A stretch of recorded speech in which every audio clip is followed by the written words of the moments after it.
সরকারি হাসপাতালে ফের রেফার রোগ। জি 24 ঘন্টার খবরের যে টনক নড়ল অবশেষে কর্তৃপক্ষের। হয়রানি শেষে এসএসকেএমে ভর্তি করা হয়েছে চুচুড়ার সাগর দাসকে। গতকাল থেকে হাসপাতালে ঘুরতে হচ্ছিল আহত সাগর দাসকে। প্রথমে ব্যান্ডেলের ইএসআই হাসপাতাল থেকে রেফার করা হয়, পরে চুচুড়া হাসপাতাল, এরপর এসএসকেএম, তারপর এনআরএস। এরপরে ফের এসএসকেএমের বাইরে অপেক্ষা করতে থাকেন রোগী এবং রোগীর পরিজনরা। জি 24 ঘন্টায় খবর সম্প্রচারের পরই তাকে এসএসকেএমে ভেতরে নিয়ে যাওয়া হয়। রেলের ওয়ার্কশপে কাজ করার সময় স্টিলের চেন ভেঙে মাথা এবং হাতে আঘাত পান সাগর দাস।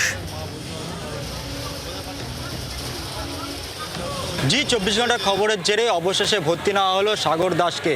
সাগর দাস চুচুড়ার বাসিন্দা। গতকাল সে যখন 11টার সময় কাজ করছিল রেলওয়ে ওয়ার্কশপে, সেই সময় চেন ছিঁড়ে স্টিলের পাত তার উপর পড়ে এবং তারপরে তার হাত এবং মাথায় গুরুতর আঘাত লাগে। প্রথমে ইএসআই ব্যান্ডেল, তারপরে চুচুড়া ইমামবাড়া হাসপাতাল এবং সেখান থেকে রেফার করা হয় এসএসকেএম হাসপাতাল। কিন্তু এসএসকেএম হাসপাতালে নিয়ে আসার পরে প্রাথমিক চিকিৎসা পরে জানানো হয় যে তার এখানে কোনো রকম বেড নেই, সেই জন্য এখানে ভর্তি নেওয়া যাবে না। অবশেষে দীর্ঘ টালবাহানার পর তাকে পাঠানো হয় নীলরতন হাসপাতালে। সেখানে যাওয়ার পরও সেখান থেকে বলা হয় যে সেখানে এরকম কোনো চিকিৎসা এখানে হয় না, সেই কারণে ফের তাকে এসএসকেএম হাসপাতালে পাঠানো হয়। এবং এসএসকেএম হাসপাতালে ভোর 4:30 নাগাদ যখন এসে পৌঁছয়, তারপর থেকে এই যে ট্রমা কেয়ার, সেই ট্রমা কেয়ারের সামনেই কিন্তু দীর্ঘক্ষণ পড়ে থাকে।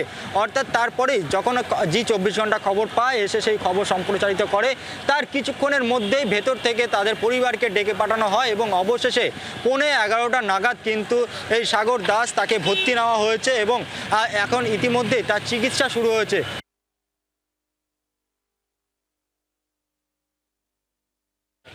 ডাক্তার, এখন আপনাদের সবার প্রথম আমি হাত জোর করে যদি কোনো ভুল করে থাকি প্রথমে ক্ষমা প্রার্থী, কারণ মাথার আমাদের কারোর ঠিক নেই।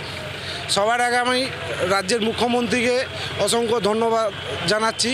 আর তারপরেই হচ্ছে কি আমাদের 24 ঘন্টা চ্যানেলকে আপনাদের কি বলবো, আপনারা যে উপকার আজকে করলেন আমরা জীবনে ভুলতে পারবো না। আপনাদের এই উপকারের জন্যে আমাদের পরিবার, আমরা দিন আনা দিন খাওয়া লোক, আমরা কৃতজ্ঞ থাকবো। তার সঙ্গে আমরা রাজ্য সরকারকেও এই মাত্র ভর্তি নিয়েছে।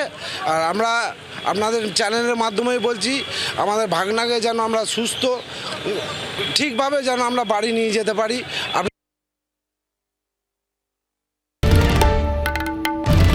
বাংলার আওয়াজ, বাঙালির আবেগ, জি 24 ঘন্টা।